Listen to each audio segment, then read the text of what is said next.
Hello and welcome to the Fighting Moose podcast. I'm your host and narrator, Jason Hendrickson. This is a podcast where I retell stories, some fictional and some historical, that can be enjoyed by people of all ages. This week was Boat Week in Port Huron, Michigan.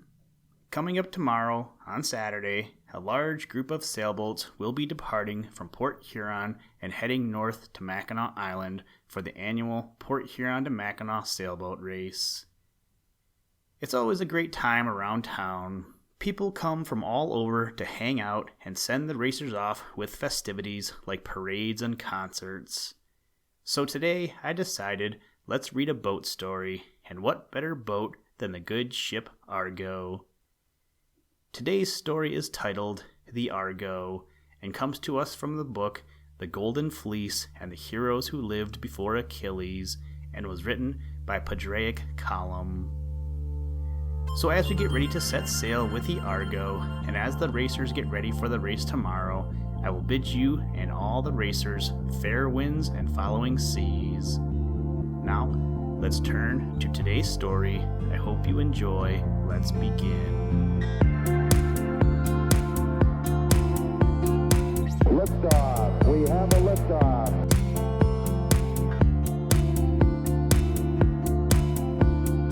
We choose to go to the moon in this decade and do the other things, not because they are easy, but because they are hard.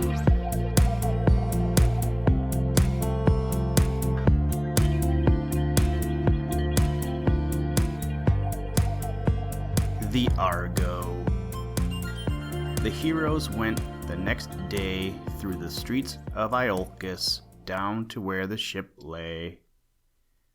The ways they went through were crowded, the heroes were splendid in their appearance, and Jason amongst them shone like a star. The people praised him, and one told the other that it would not be long until they would win back to Iolcus. For this band of heroes was strong enough, they said, to take King Aetes' city and force him to give up to them the famous fleece of gold. Many of the bright-eyed youths of Iolcus went with the heroes who had come from the different parts of Greece. As they marched past a temple, a priestess came forth to speak to Jason. Iphias was her name. She had a prophecy to utter about the voyage, but Iphias was very old, and she stammered in her speech to Jason. What she said was not heard by him. The heroes went on, and ancient Iphias was left standing there, as the old are left by the young. The heroes went aboard the Argo. They took their seats as at an assembly. Then Jason faced them and spoke to them all. "Heroes of the quest," said Jason, "we have come aboard the great ship that Argus has built, and all that a ship needs is in its place or is ready to our hands. All that we wait for now is the coming of the morning's breeze that will set us on our way for far Colchis. One thing we have first to do, that is, to choose a leader who will direct us all, one who will settle disputes amongst ourselves, and who will make treaties between us and the strangers that we come amongst. We must choose such a leader now." Jason spoke, and some looked to him, and some looked to Heracles. But Heracles stood up, and, stretching out his hand, said, "Argonauts, let no one amongst you offer the leadership to me. I will not take it. The hero who brought us together and made all things ready for our going, it is he and no one else who should be our leader in this voyage." So Heracles said, and the Argonauts all stood up and raised a cry for Jason. Then Jason stepped forward, and he took the hand of each Argonaut in his hand, and he swore that he would lead them with all the mind and all the courage that he possessed. and he prayed the gods that it would be given to him to lead them back safely with the Golden Fleece glittering on the mast of the Argo. They drew lots for the benches they would sit at. They took the places that for the length of the voyage they would have on the ship. They made sacrifice to the gods, and they waited for the breeze of the morning that would help them away from Iolcus. And while they waited, Aeson, the father of Jason, sat at his own hearth, bowed and silent in his grief. Alcimede, his wife, sat near him, but she was not silent. She lamented to the women of Iolcus, who were gathered around her. I did not go down to the ship, she said, for with my grief I would not be a bird of ill omen for the voyage. By this hearth my son took farewell of me, the only son I ever bore. From the doorway I watched him go down the street of the city, and I heard the people shout as he went amongst them, they glorying in my son's splendid appearance. Ah, that I might live to see his return, and to hear the shout that will go up when the people look on Jason again. But I know that my life will not be spared so long. I will not look on my son when he comes back from the dangers he will run in the quest of the Golden Fleece. Then the women of Iolcus asked her to tell them of the Golden Fleece, and Alcimede told them of it and of the sorrows that were upon the race of Aeolus. Cretheus, the father of Aeson and Peleus, was of the race of Aeolus, and of the race of Aeolus too was Athamas, the king who ruled in Thebes at the same time that Cretheus ruled in Iolcus. And the first children of Athamas were Phrixus and Helle.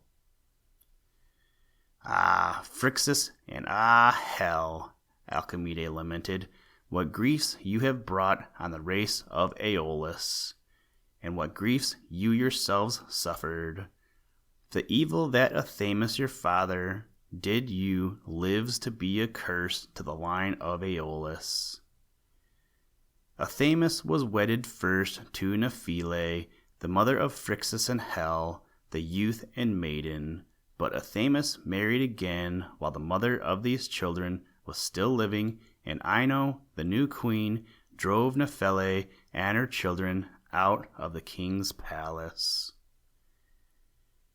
And now was Nephele most unhappy. She had to live as a servant, and her children were servants to the servants of the palace. They were clad in rags and had little to eat, and they were beaten often by the servants who wished to win the favor of the new queen.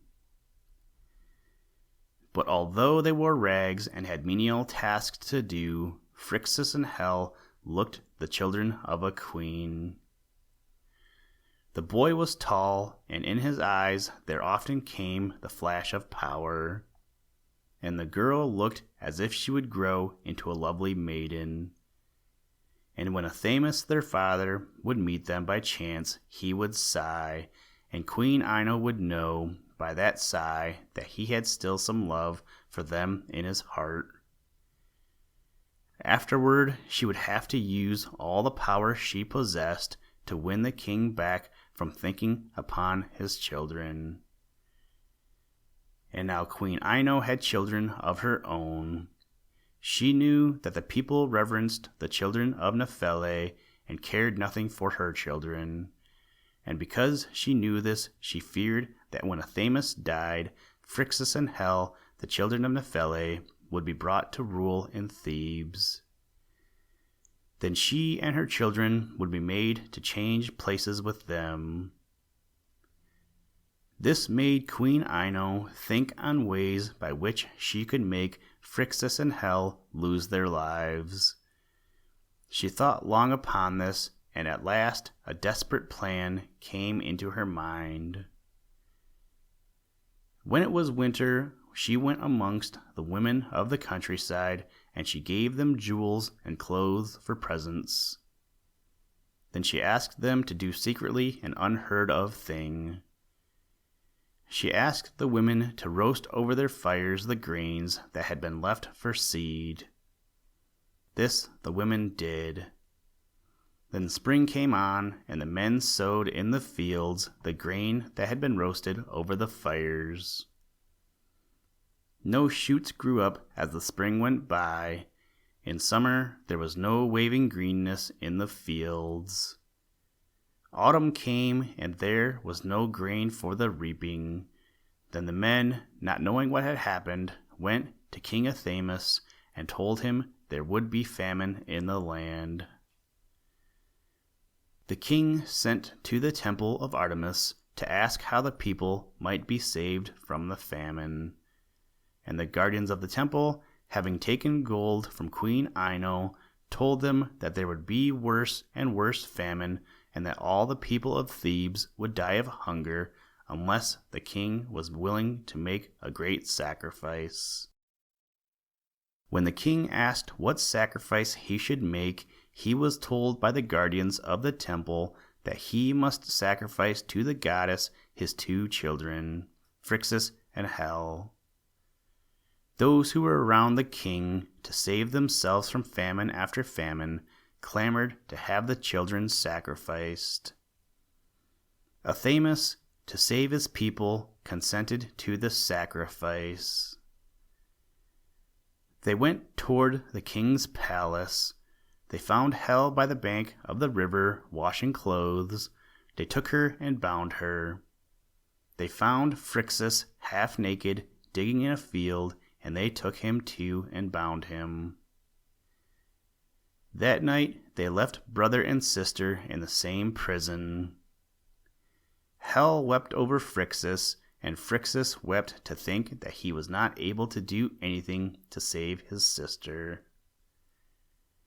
The servants of the palace went to Nephele, and they mocked at her, telling her that her children would be sacrificed on the morrow. Nephele nearly went wild in her grief, and then suddenly there came into her mind the thought of a creature that might be a helper to her and to her children. This creature was a ram that had wings and a wonderful fleece of gold.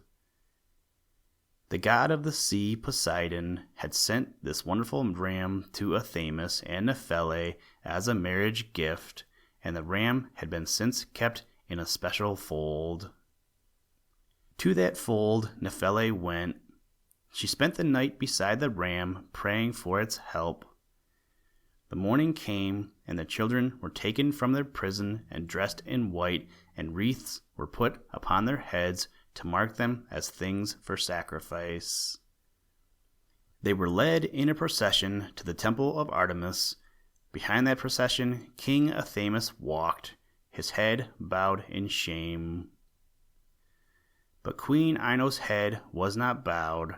Rather, she carried it high, for her thought was all upon her triumph.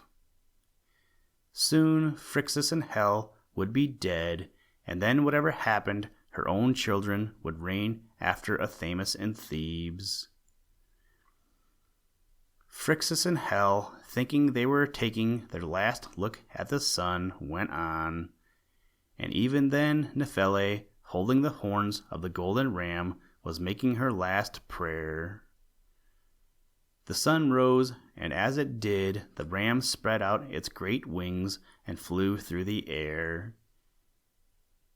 It flew to the temple of Artemis.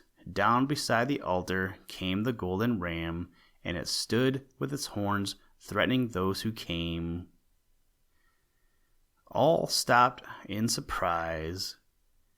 Still the ram stood with threatening head and great golden wings spread out. Then Phrixus ran from those who were holding him and laid his hands upon the ram. He called to Helle, and she too came to the golden creature. Phrixus mounted on the ram, and he pulled Helle up beside him. Then the golden ram flew upward. Up it went, and with the children upon its back, it became like a star in the day-lit sky. Then Queen Ino, seeing the children saved by the golden ram, shrieked and fled away from that place. Athamas ran after her. As she ran, and as he followed, hatred for her grew up within him. Ino ran on and on until she came to the cliffs that rose over the sea. Fearing Athamas, who came behind her, she plunged down, but as she fell, she was changed by Poseidon, the god of the sea. She became a seagull. Athamas, who followed her, was changed also. He became the sea eagle that, with beak and talons ever ready to strike, flies above the sea. And the golden ram, with wings outspread, flew on and on. Over the sea it flew, while the wind whistled around the children. On and on they went, and the children saw only the blue sea beneath them. Then poor Hel, looking downward, grew dizzy. She fell off the golden ram before her brother could take hold of her. Down she fell, and still the ram flew on and on. She was drowned in that sea. The people afterward named it in memory of her, calling it a Hellespont, Hell's Sea. On and on the ram flew. Over wild and barren country it flew, and toward a river. Upon that river a white city was built. Down the ram flew, and alighting on the ground, stood before the gate of that city. It was the city of Aea, in the land of Colchis. The king was in the street of the city, and he joined with the crowd that gathered around the strange golden creature that had a youth upon its back. The ram folded its wings, and then the youth stood beside it. He spoke to the people, and then the king, Achilles was his name, spoke to him, asking him from what place he had come, and what was the strange creature upon whose back he had flown. To the king and to the people, Phrixus told his story, weeping to tell of Hel and her fall. Then King Achilles brought him into the city, and he gave him a place in the palace, and for the golden ram he had a special fold made. Soon after, the ram died, and then King Achilles took its golden fleece and hung it upon an oak tree that was in place dedicated to Ares, the god of war. Phrixus wed one of the daughters of the king, and men say that afterward he went back to Thebes, his own land.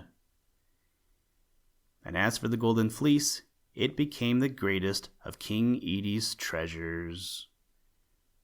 Well indeed does he guard it, and not with armed men only, but with magic powers. Very strong and very cunning is King Achilles, and a terrible task awaits those who would take away from him that fleece of gold. So Alcimedes spoke, sorrowfully telling to the women the story of the golden fleece that her son Jason was going in quest of. So she spoke, and the night waned, and the morning of the sailing of the Argo came on. And when the Argonauts beheld the dawn upon the high peaks of Pelion, they arose and poured out wine in offering to Zeus, the highest of the gods.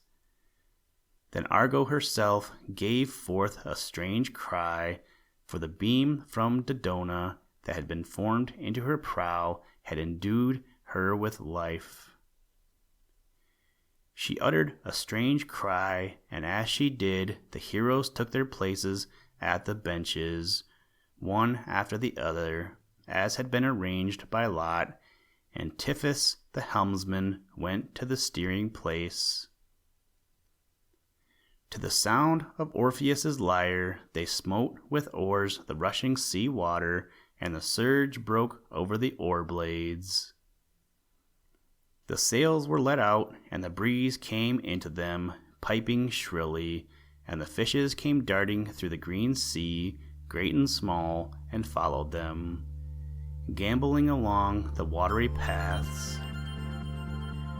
And Chiron, the king's centaur, came down from the mountain Pelion, and standing with his feet in the foam cried out, "Good speed, O Argonauts, good speed, and a sorrowless return."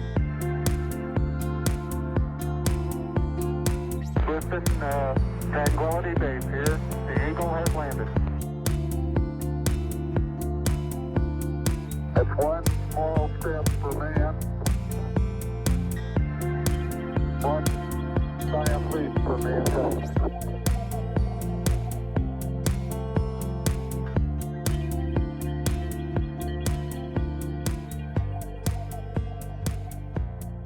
Thank you for listening to this episode of the Fighting Moose podcast.